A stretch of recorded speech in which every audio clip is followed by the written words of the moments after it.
Another September, a new FIFA, and a fresh round of everyone being concerned that annual release cycles are a cynical, money-grabbing enterprise, but still buying the game anyway.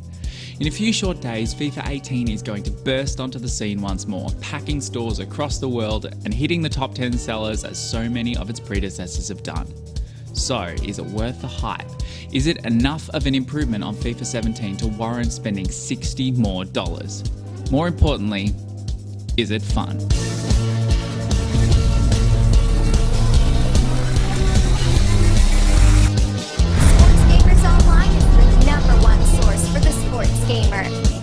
Now, right off the bat, FIFA 17 impresses. FIFA has been criticised in the past for being too arcadey, being too prone to pace abuse, and for lacking the depth of individuality offered by its main competitor PES. In all of these places, FIFA 18 excels.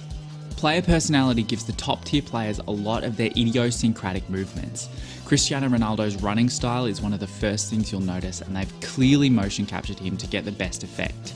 It's really striking to see these individual players on the pitch, and it's a much needed addition. Personality also plays into what EA are calling dramatic moments. Players' personality ensures that heroes of the game stand tall in the biggest moments, finishing more often on the bigger stages, whatever that means. In my time with the game, I haven't noticed anything tangible that I would definitely attribute to dramatic moments, though perhaps it's only meant to give the better players a little extra buff in times of need, like when they're one-on-one with the goalkeeper at the 90th minute. I think anything that adds extra flavour to different moments is fine by me. Also, one thing that I've noticed is that the crowd and the players have notably more muted celebrations when you're winning by several goals, which is a sensible change. The dribbling overhaul for me has the biggest impact on overall play. It prioritises body angle and quick movements over the ability to pull off an incredible skill move. I love this. In real football, you would rarely see Lionel Messi, one of the greatest dribblers of all time, attempt extravagant skill moves. A drop of the shoulder, a little dink, or change of direction, that's all he needs to get past a player. You'll also find that you have more control with slow dribbling and less control dribbling at speed or taking a first touch at full sprint. This takes a little bit from the players who use raw power and rewards the use of players with high dribbling but average speeds like David Silva, Iniesta or Dimitri Payet. Skillful players are also rewarded by a greater variety of fake kick options, which makes it one of the more must-master skills, especially for newer players. Coupled with the real player motion technology and the ever-tuning physics engine, dribbling is much more about shifting the body, taking smart touches and wrong-footing the defender than mastering the rainbow flick. And the game is better for it.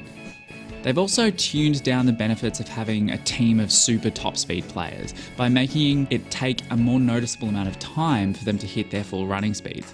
This means that players with good acceleration are key for getting out of a tight spot, but it also means that defenders will struggle to recover if they overcommit from a tackle and a speedier winger bursts past them. Quick subs is a nifty little addition, allowing you to preset who your 3 subs will be for the rest of the match and doing it on the fly once in game. It's a nice little time saver, especially as FIFA continues to become more competitive online. Stopping to make a substitution is just a nuisance for both players.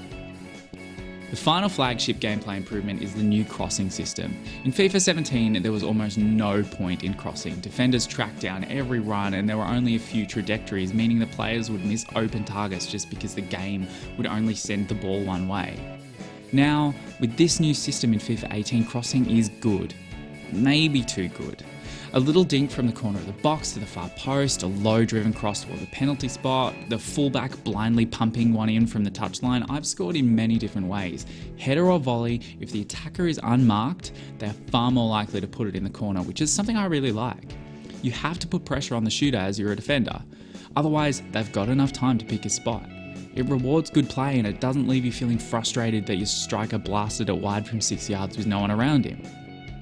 Part of the strength of crossing, however, is by far the biggest flaw I found in my time with the game: defensive AI. Attackers make really direct runs into the box now, and defenders, particularly fullbacks and wingbacks, have no idea how to mark them. Too often, a winger would find themselves with acres of space in the box because his fullback has either pulled way too central or wandered way too far up the pitch and is making no real effort to get back. And this happens for both you and your opponent, whether you're playing against the AI or other people. It's almost worthless having a fullback with a high attacking work rate because he's going to leave you for dead at least once. And as I've said, if the attacker has plenty of time and space, then they're going to score. It's not really game breaking and it will hopefully be addressed in a patch soon, but I can't even find myself enjoying scoring when I send a simple through ball to my right winger and there is literally none of the opposing players on that side of the field. FIFA 18 is a marked improvement on FIFA 17. There are new authentic overlays for La Liga and MLS, which is a nice touch, and new stadiums, which includes dynamic lighting and projectiles which land on the pitch. The whole tone seems that slight bit darker, and the Frostbite engine is really coming into its own in the rendering of clothing, faces, cutscenes, and the crowds. Speaking of which, the new 3D rendered crowds are fantastic. To score a massive goal and then have it pan to a celebrating crowd who don't look like they're made of cardboard is a blessing. It really adds that tiny little bit of extra immersion and makes possible one of EA's major improvements, atmospheres. As the camera pans across 50,000 screaming fans after you've just put your team 2-1 up, it's hard not to feel the emotion. The crowd is so much more dynamic than in any previous year and the experience is all the better for it. Also, if you're a small team or you're playing at lower level in pro clubs, your stadium will be half empty. It's dynamic, it's immersive, and it's good. Outside of the game, the UI is almost exactly the same as FIFA 17. If it's not broke, don't fix it, I guess. Also, a massive shout out to whoever put Jungle by Tash Sultana in the soundtrack. I'm pretty sure all of us have at one point been shown a cool new song by someone or heard something pop up on the radio and just go, oh yeah, that's on FIFA. This year certainly doesn't disappoint in that regard. Finally, pack openings are becoming more and more explosive and exciting, and I can't really complain at all. However, based on the extravagant animation, I was expecting much more than an 83 Gaitan as my first major pull. Unfortunately, or fortunately, depending on your opinion, the game modes will all be very familiar to you this year. Beyond a couple of minor additions in each, you will find yourself easily navigating them if you've spent any time on them in FIFA 17. Is it good enough for a whole year's work? I really think you have to decide that for yourself.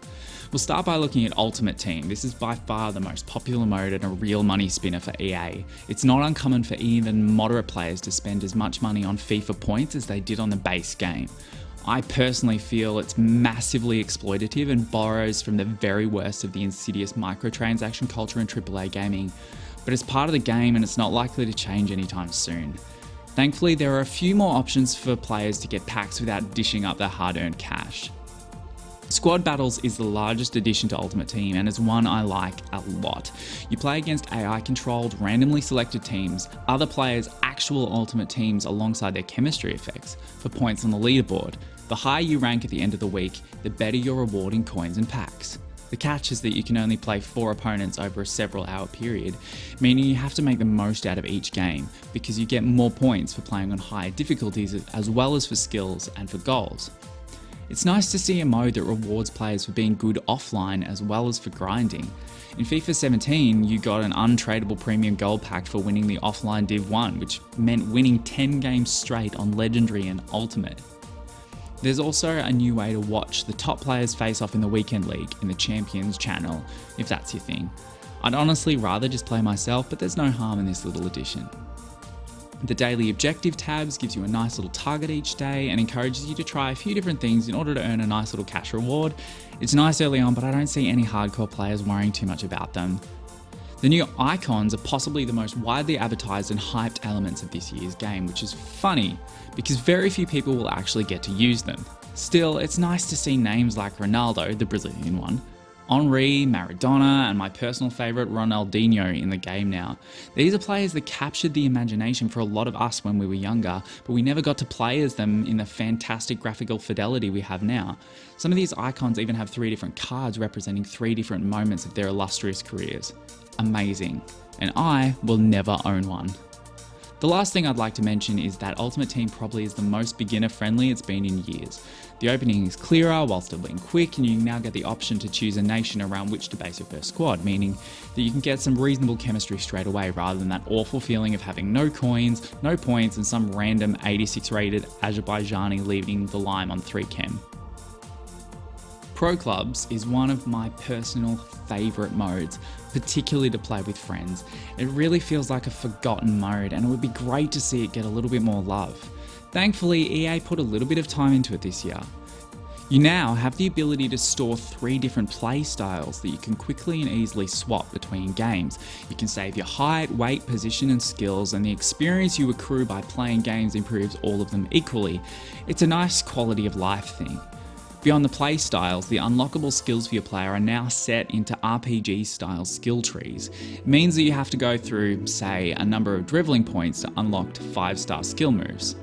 There's a lot more variation in depth. You can spend 1 point for 1 speed rather than having to drop 4 at once. The problem with Pro Clubs is that there's one thing that EA can't control. People suck. That's one of the reasons I like playing against the AI, and my favourite mode for that is easily career mode. I've been playing FIFA since FIFA 9, and until last year, career mode was always my mode of choice. I loved growing young players or bringing low-tier teams to the upper echelons of world football. Last year it felt tired and bland, and this year it feels the same. Most of the improvements for career mode feel like a cone of paint over a crack in the wall, and none of them will be remembered once you're toiling mid-season. The interactive transfers are really cool.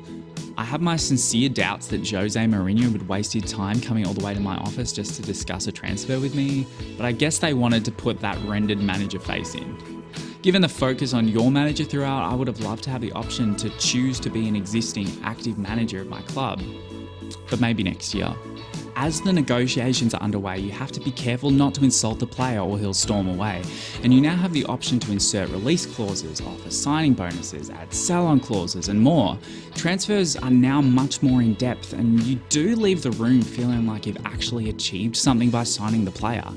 Understandably, however, these cutscenes don't feature any voice acting, so it means they're actually quite creepy experiences, especially with the ominous tones underneath. Once the transfer window is over, you're left to face a very similar and tired career mode. Some of the interactive news banners look cool, and there are new tabs called Transfer Hub and Squad Hub which allow you to keep track of your transfers and your squads more effectively. But the rest is the same, and it's frankly disappointing.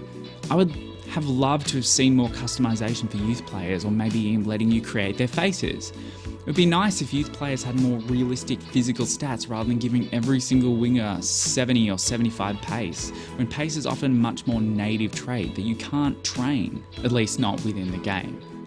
All in all, I fear that the career mode additions will be cool for October, but once the new year rolls around, most of us will be playing something else.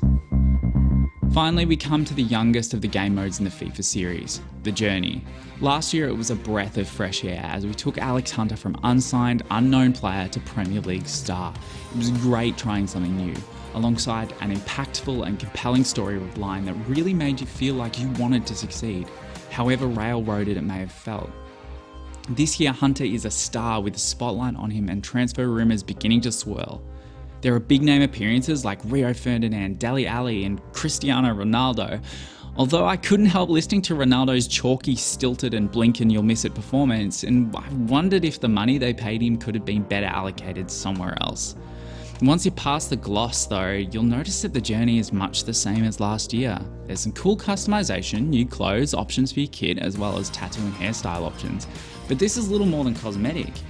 Getting into the game, I found myself reliving the same frustrations of last year, but without the rose-tinted glasses of story to make me not hate it.